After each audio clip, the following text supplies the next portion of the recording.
Straight ahead on the Valley today. It took most of a hot summer day, but Cass County deputies say they finally got their guys. 2 people are waking up in jail accused of burglary. Plus, plan on some congestion along a busy West Fargo road today. We'll tell you where to watch out for delays. But first, new for you this morning, another tragedy for family of track stars, and it's hitting the running community hard.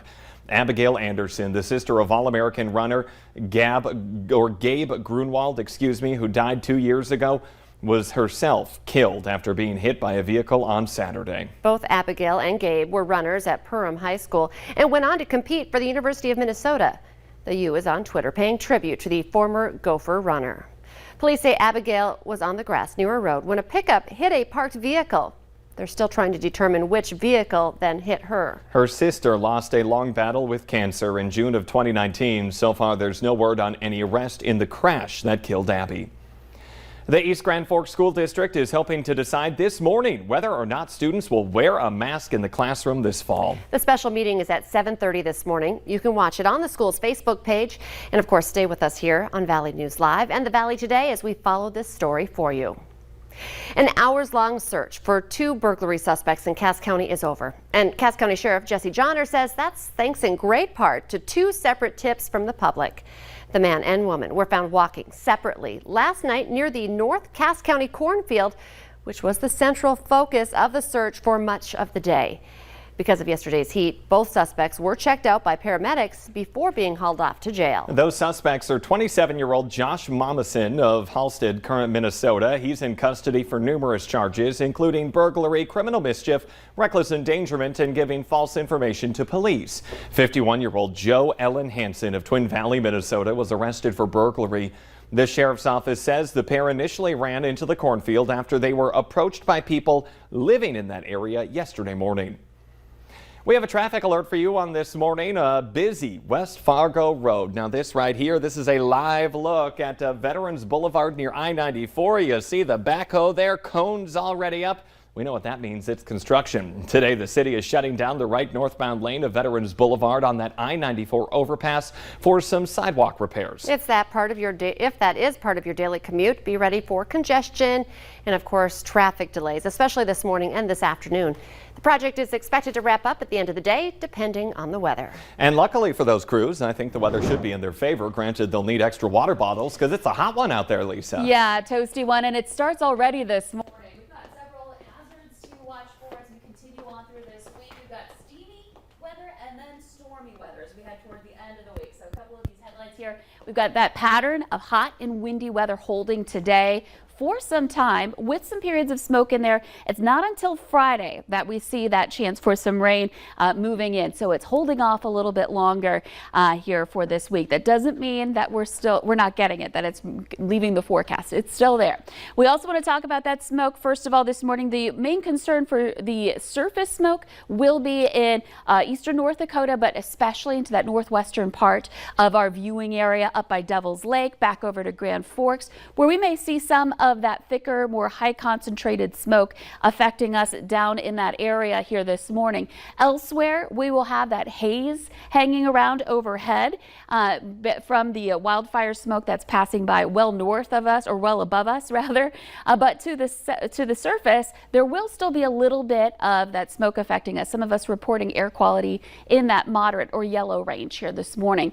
But watch as I moved ahead into tomorrow morning. We're looking at some clearing conditions, still a little bit of smoke hanging around, but much better for your Wednesday. So if you're concerned about that, tomorrow may be a better day for you to be outdoors than today, especially in places in the north and east. Check this out. This is our Home of Economy Skycam in Grand Forks. Here's the sun getting blotted out yet again by some of that smoky haze here this morning as it's rising above the horizon there. We do have visibility down in Langdon, but I just checked. It looks like we've got some fog going on there, a little mist, and maybe even a little bit of drizzle happening. We'll show you that in a second.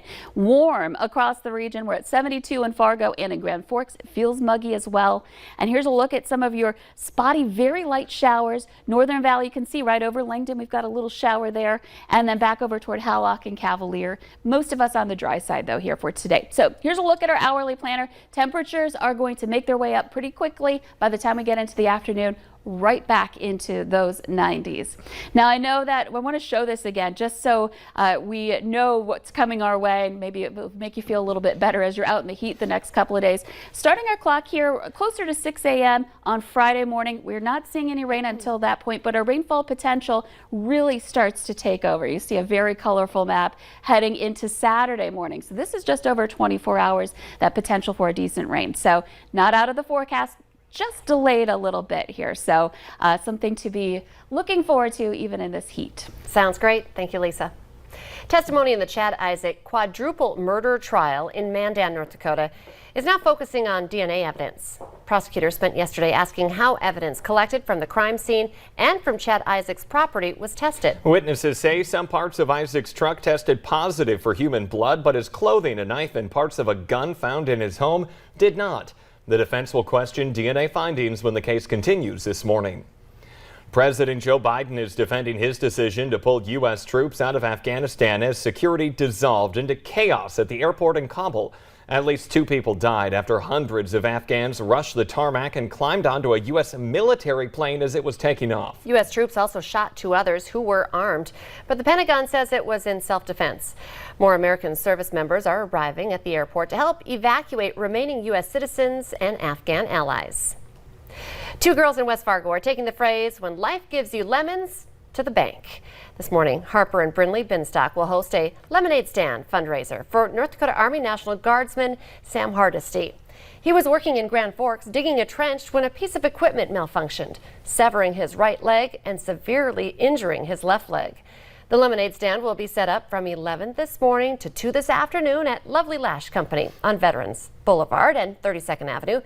There's also a spaghetti feed that's scheduled for October 23rd at the West Fargo VFW. Just go to valleynewslive.com to find out more ways to help donate. It was a ride to remember for fallen Grand Forks police officer Cody Holty. Video from the sheriff's office shows motorcycles leading a 41-foot-long trailer showing the faces of 338 officers who died in the line of duty last year. The stop in Grand Forks was the 81st one for the nonprofit organization Beyond the Call of Duty. They're traveling across the nation this summer, and they're raising awareness of first responders lost in the line of duty. Now they say that Holty died in an exchange of gunfire in a Grand Forks apartment in May of 2020. His widow and son were part of the group that was paying their tribute to the hero. Grand Forks police are asking for help figuring out how a toddler fell from a 3rd-story apartment window over the weekend. That child is now in critical condition. It happened around 8:30 Saturday night in the 200 block of First Avenue North. Police tell us the case is not considered criminal at this point. Authorities in Becker County want your help finding a missing man. David Jones was last seen on Tuesday. The sheriff's office says he was last seen driving a black 2006 GMC Sierra Denali pickup. Picture on your screen. It has license plates 755 PGK. A Fargo man will spend the next 9 years behind bars after killing an 18-year-old in Moorhead. 26-year-old Larry Evans was sentenced for the death of Cameron Camacho. Evans punched the teen several times in the head during an argument over marijuana prices in August of 2020. He was originally charged with murder, but the charge was downgraded to manslaughter as part of a plea deal. Here's a heads up about a large police presence that you'll be seeing this week. Cass County deputies and rural fire and EMS will be conducting an active shooter training at Central Cass School tomorrow. It's planned from 6 to 10. The training will involve a large law enforcement presence there. In our consumer alert this morning, 1 in 3 parents of school-aged children expect to go into debt when they're doing back-to-school shopping. A new survey from Lending Tree suggests nearly a third of parents say they're unable to afford their child's school supplies this year. Parents are struggling to afford school supplies as expenses increase, and hybrid learning costs parents more than either in-person only learning or virtual only learning. Let's get the answer now to our question of the morning on Facebook. That question we have today, 25% of people admit to canceling a date over this. Ooh, something popped up. A pimple. I see what you did there. Something popped up. Remember, you can play along every weekday morning by heading to our Valley News Live Facebook page. The Today Show and CBS This Morning are just about to start, but the Valley today, it rolls on. More live up-to-the-minute news and weather coming up right now on the Fargo CW.